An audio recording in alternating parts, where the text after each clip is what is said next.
con voz entrecortada, con cuerdas vocales irritadas, con un carraspeo, con angustia. Sebastián Dávalos Bachelet renunció hace pocos instantes a la dirección sociocultural del gobierno. No aguantó simplemente la presión. Pero no es como creen algunos en el gobierno, como creen en el entorno estrecho, y ella misma, Michelle Bachelet, que es la presión de los medios. Algunos dicen, bueno, es que la nueva mayoría se estaba desordenando. De la oposición no cuenta para nada, así que no la cuenta usted tampoco. No, la presión fue la de los hechos, los simples hechos, que marcaron profundamente a la opinión pública. Hechos, no tanto opiniones.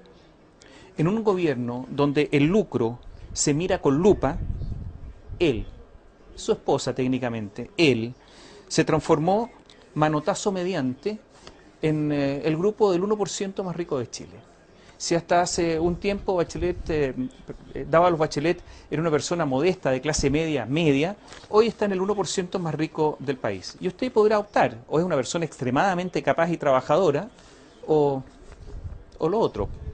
En un gobierno donde se dice que hay que igualar la cancha, Sebastián Dávalos Bachelet se ha transformado en uno de los símbolos justamente de la desigualdad, porque solo él puede ir a un banco, hablar con el hombre más poderoso de Chile, que es Andrónico Luksic, y ser recibido y además premiado. Será Michelle Bachelet la que deberá responder. ¿Por qué la presidencia? Porque no fue Sebastián Dávalos, sino la presidencia el año pasado se negó en 2 oportunidades a que Dávalos diera a conocer su patrimonio, una declaración de patrimonio de sus intereses, que son declaraciones además meramente formales, porque en realidad verlo casi no se aprende nada, pero ni siquiera ese gesto, ese mínimo gesto hubo durante el año pasado. Naturalmente que nos van a quedar muchas preguntas, y esta renuncia de hace algunos momentos va a impedir que conozcamos estas preguntas. ¿Por qué hizo él el negocio, por ejemplo, y no el comprador? El comprador, finalmente, el que se quedó con estos bienes, es un hombre conocidísimo en Rancagua, es el principal empresario de Rancagua, un hombre rico, muy rico. La pregunta es por qué no hizo él directamente y tuvo que pasar a través de la empresa de Natalia Compañón, de Dávalos Bachelet. ¿Por qué tuvo que hacer esta vuelta? ¿Por qué tuvo que pagar? ¿Qué pasó si el negocio lo podría haber hecho directamente? Una pregunta que no se va a responder. ¿De qué vive Sebastián Dávalos? No lo sabemos, aunque Michelle Bachelet dijo el año pasado que vivía de su señora. Entonces, claro, los negocios de la señora lo benefician. ¿Cuál fue su participación en este negocio? ¿Qué información privilegiada tuvo, si es que la tuvo? ¿Por qué habló con Luxic? Eso se lo vamos a contar un rato más. ¿Cuál era su patrimonio antes de asumir? Porque su declaración de patrimonio y de intereses es de hoy, de esta semana. Pero no sabemos lo que pasó desde que asumió hace un año, y por lo tanto hay una caja negra ahí, oscura, y yo no entiendo por qué no se aclaró. En fin, hay un montón de cosas que nunca vamos a saber.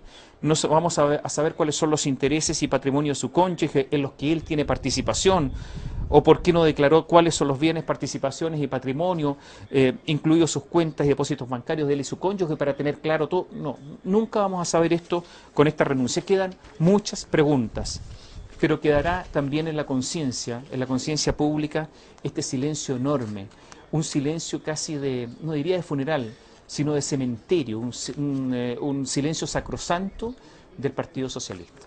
El Partido Socialista, una vergüenza, porque Sebastián Dávalos, un militante del PS, naturalmente que destacado por el cargo que ejercía. Sabemos que es un partido cuyo principal dirigente, Osvaldo Andrade, siempre es locuaz, irónico, agresivo, y siempre está dispuesto a hablar. Y ahora no, y nadie más. Si él no podía, otro, nadie más. Y también veremos el silencio del Partido Comunista, que se ha preocupado tanto del lucro, salvo la Universidad de Arces, claro, pero mucho del lucro. Y ahora vamos a tener que decir una vez más que el Partido Comunista se preocupa del lucro, es verdad, pero a veces. ¿Se veía venir todo esto? Pero claro que se veía venir. Mire, sin concurso público, sin antecedentes académicos, sin tener ninguna carrera destacada, sino por el apoyo político, su mamá, Sebastián Dávalos entró a la Cancillería, a la Dirección Económica de la Cancillería, la DIRECOM. No hubo concurso público, ya partió mal el asunto. ¿Meritocracia, me dice usted? ¿Meritocracia de la familia Bachelet? No, no es verdad. Sin ningún antecedente, integró el equipo negociador del Tratado de Libre Comercio con Japón. ¿Con qué antecedente si no tenía ninguno? Pero ahí estaba.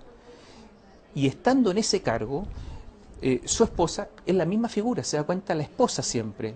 En ese tiempo era su novia, su polola, su compañera. Celebró un contrato, una sociedad, formó una sociedad que se llama Comercial Inversiones Consultoras Asia Pacific Brokers. ¿Para qué? Para asesorar a empresarios extranjeros de origen asiático que se venían a Chile, cuando él estaba justamente trabajando en la Cancillería, elaborando o negociando con Japón justamente un tratado de libre comercio. Entonces usted entiende todo esto. Naturalmente que la sospecha es que hay tráfico de influencia o información privilegiada que se traspasaba, sospechas. No sabemos qué va a pasar en el futuro con todo esto y con qué va a ser de dado a los Bachelet. Pero sí lo que sabemos es que él sabíamos lo que iba a ocurrir, usaba autos descapotables, autos que eran de una empresa con autos descapotables, imagínese, y para fines particulares, impuestos internos lo investigó y seguramente tuvo que pagar más impuestos, porque tuvo que modificar su declaración de impuestos. De todo esto una lección. Algunos parlamentarios, Juan Luis Castro, Alejandro Guillé, preocupados de la imagen de la presidenta, o sea, no preocupados de los hechos, sino de la consecuencia de los hechos, para desconfiar profundamente. O sea, un hecho es importante si afecta a la imagen, no importante en sí. Habrá que ver qué realmente piensan, qué pasa por sobre en esas cabezas para pensar de esa manera y además decirlo.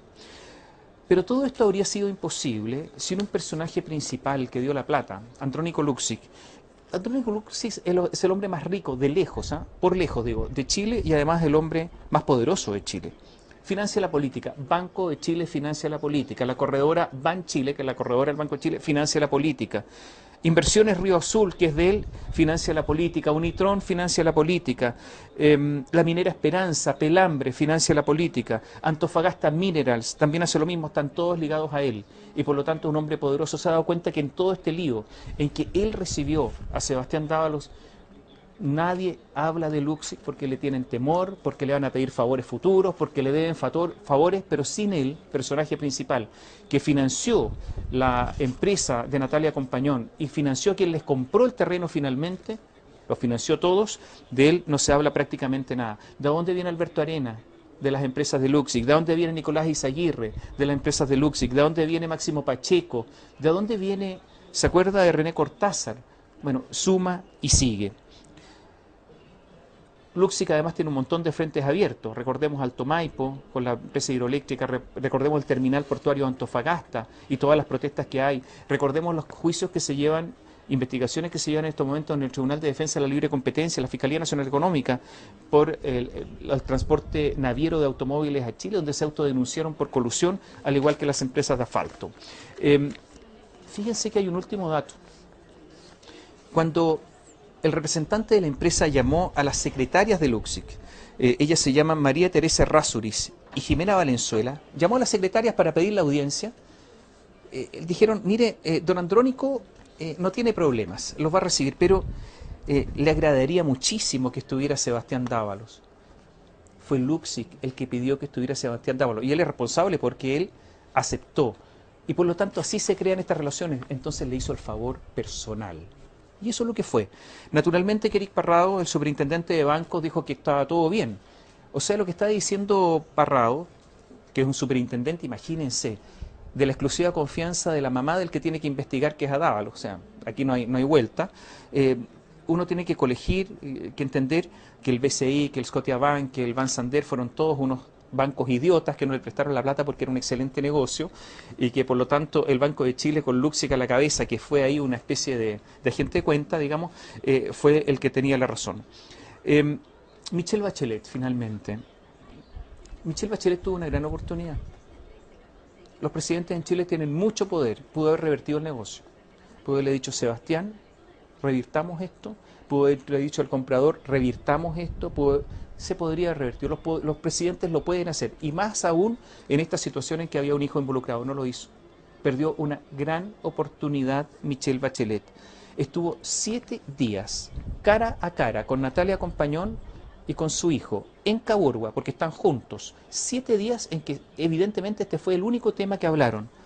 7 días en que la presidenta no fue capaz o no quiso revertir el negocio.